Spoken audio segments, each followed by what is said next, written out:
Shalom dan salam sejahtera kepada saudara dan saudari pendengar renungan santapan firman Tuhan. Hari ini Jumat bersamaan 26 Agustus 2022. Bacaan Injil hari ini diambil dari Injil Matius bab 25 ayat 1 hingga 13. Mari kita sama-sama mendengarkannya. Pada waktu itu, hal kerajaan surga seumpama 10 gadis yang mengambil pelitanya dan pergi menyongsong mempelai laki-laki. 5 diantaranya bodoh dan 5 bijaksana. Gadis-gadis yang bodoh itu membawa pelitanya, tetapi tidak membawa minyak. Sedangkan gadis-gadis yang bijaksana itu membawa pelitanya dan juga minyak dalam buli-buli mereka. Tetapi karena mempelai itu lama tidak datang-datang, mengantuklah mereka semua lalu tertidur. Waktu tengah malam terdengarlah suara orang berseru, "Mempelai datang, songsonglah dia." Gadis-gadis itu pun bangun semuanya, lalu membereskan pelita mereka. Gadis-gadis yang bodoh berkata kepada gadis-gadis yang bijaksana, "Berikanlah kami sedikit dari minyakmu itu, sebab pelita kami hampir padam." Tetapi jawab gadis-gadis yang bijak itu, "Tidak, nanti tidak cukup untuk kami dan untuk kamu. Lebih baik kamu pergi kepada penjual minyak dan beli di sana."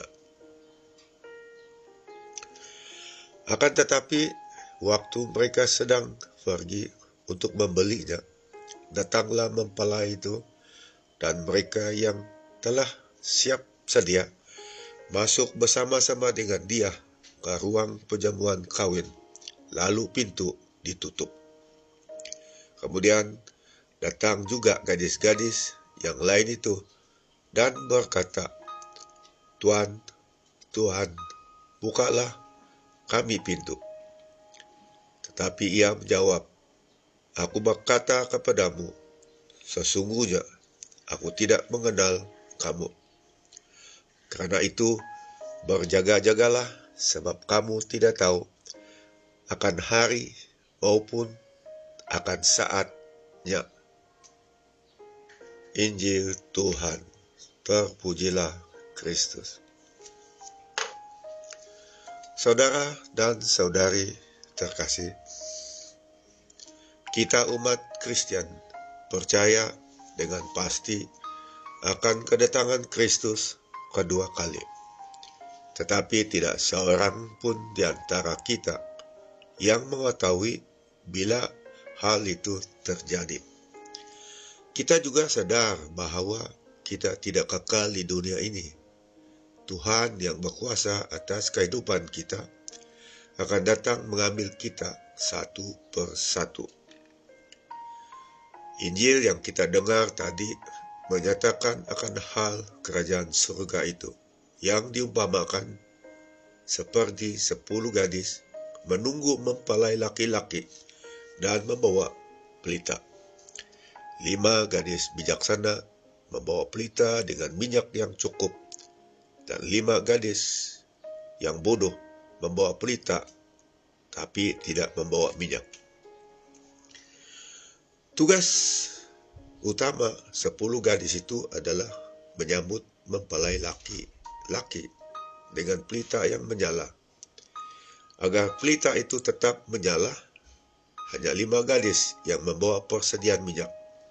Sedangkan 5 gadis lain yang dikatakan bodoh tidak menyediakan minyak. Apabila mempelai belum tiba dan malam semakin jauh, mereka rasa mengantuk dan mulai tidur. Ketika tengah malam tiba, 10 gadis tersebut terbangun oleh seruan bahwa mempelai sudah tiba. Gadis-gadis itu harus menyala pelita Pelita kelima gadis bodoh hampir padam dan mereka harus pergi kepada penjual minyak untuk membeli minyak. Sedangkan 5 gadis bijaksana tidak panik sebab minyak yang mereka bawa masih mencukupi. Ketika mempelai tiba, hanya 5 gadis bijaksana yang diperkenankan masuk ke ruang perjamuan. Sedangkan 5 gadis bodoh yang terlambat ditolak oleh sang mempelai. Yesus mengakhiri perumpamaan itu dengan peringatan agar kita senantiasa berjaga-jaga. Saudara dan saudari terkasih, 5 orang gadis bijaksana yang siap sedia menanti kedatangan mempelai laki-laki ataupun Kristus adalah gambaran orang yang benar-benar beriman teguh. Mereka bagai pengantin perempuan yang berjaga dan menanti dengan penuh sabar akan mempelai laki-laki atau Kristus. Mereka mempersiapkan dan memperlengkapkan diri dengan persiapan persediaan yang terbaik, seperti minyak dan pelita sentiasa menyala. Mereka mau agar pesta perkawinan akan berlangsung dengan teratur dan terbaik. Orang yang imannya suam-suam kuku digambarkan sebagai 5 gadis bodoh. Mereka ikut menunggu mempelai, tetapi mereka tidak menyediakan diri untuk Tuhan. Kita seringkali lalai dan terlalap dalam kenikmatan dunia, maka itu kita mengabaikan masa untuk Tuhan. Kita lupa sang mempelai Kristus boleh datang bila-bila. Bila Tuhan datang, orang yang telah percaya dan berlindung kepadanya akan menerima berkat keselamatan yang abadi. Namun, peluang dan berkat seperti itu tertutup bagi mereka yang tidak menaruh kepercayaan akan Tuhan, seperti gadis yang bodoh tadi. Saudara dan saudari terkasih, kita harus syukuri setiap waktu dan yang Tuhan berikan dalam kehidupan kita, karena ia adalah anugerah yang paling berharga. Mengapa?